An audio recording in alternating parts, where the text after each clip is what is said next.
संत कबीर गांव के बाहर झोपड़ी बना करके अपने पुत्र कमाल के साथ रहा करते थे।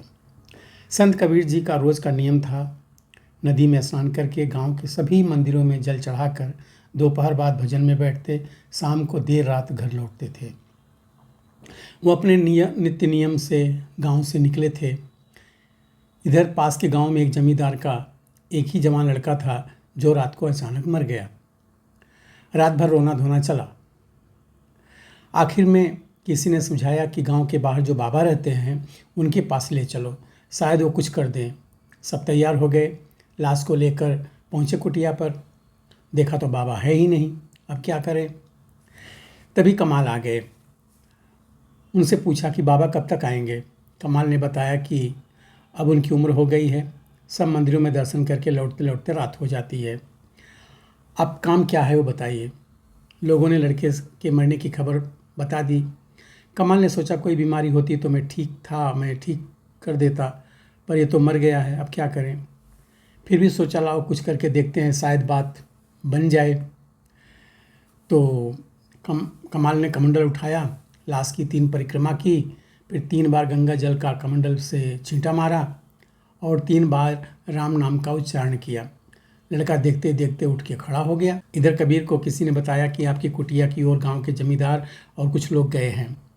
कबीर भी झटकते कदमों से बढ़ने लगे। उन्हें रास्ते में लोग नाचते कूदते मिले।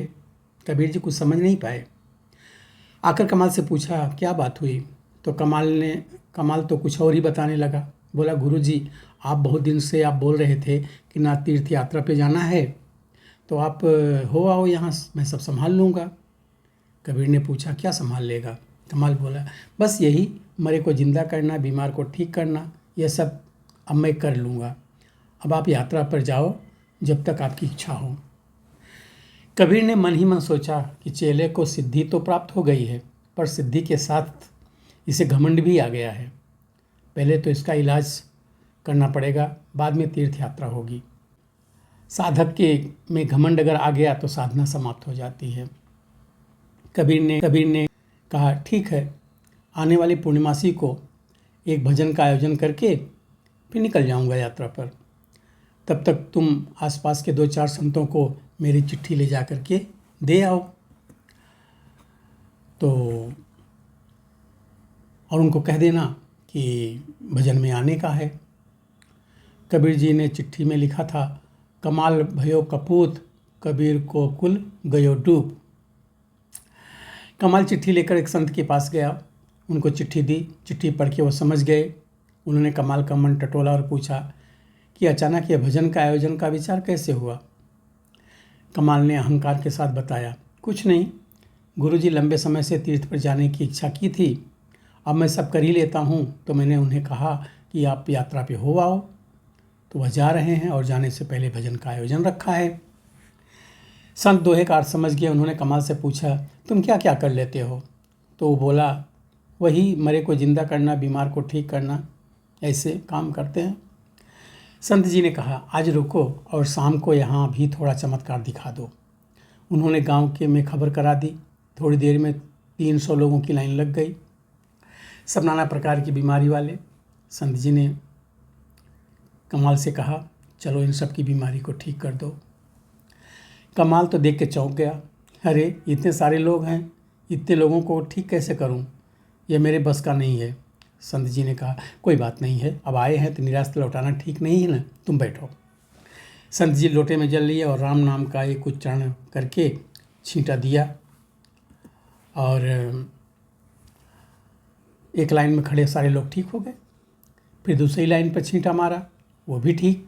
बस 2 बार जल के छींटे मार के 2 बार राम राम बोला, सभी ठीक हो गए और ठीक होके चले भी गए। संत जी ने कहा अच्छी बात है कमाल, हम भजन में आएंगे। पास के गांव में एक सूरदासी रहते हैं, उनको भी जाकर बुला लाओ, फिर सभी इकट्ठे होकर चलते हैं भजन में। कमाल चल दिया सूरदासी को बुलाने। सारे रास्ते सोचता रहा कि यह कैसे हुआ कि एक बार राम कहते ही इतने सारे बीमार लोग ठीक हो गए। मैंने तो 3 बार प्रदक्षिणा की, 3 बार गंगा जल छिड़का, 3 बार राम नाम लिया, तब जाके बात बनी थी। यही सोचते सोचते सूरदास जी की कुटिया पर पहुंच गए। जाकर सब बात बताई कि क्यों आना हुआ। कमाल सुना ही रहा था, इतने में सूरदास जी बोले, बेटा जल्दी से दौड़ के जा, टेकरी के पीछे नदी में कोई बाहर जा रहा है, उसे जल्दी से बचा लो।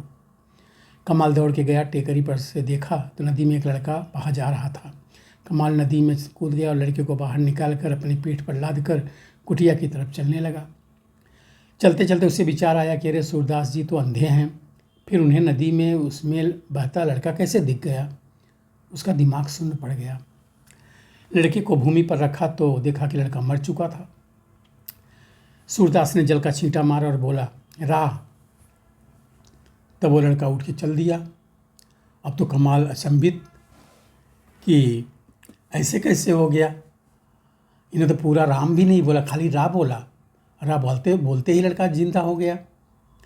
तब कमाल ने वह चिट्ठी खोल के खुद पढ़ी। इसमें लिखा था, जब उसने पढ़ा तो सब समझ में आ गया। वापस आकर कबीर जी से बोला, गुरुजी, संसार में एक से एक सिद्ध हैं, उनके आगे मैं कुछ भी नहीं हूँ। गुरुजी, आप तो यहीं रहिए, अभी मुझे जाकर भ्रमण करके बहुत कुछ सीखने की ज़रूरत है। कथा का तात्पर्य है कि गुरु की कृपा से सिद्धियाँ मिलती हैं, उनका आशीर्वाद होता है तो साक्षात ईश्वर आपके साथ खड़े होते हैं। गुरु गुरु ही रहेंगे।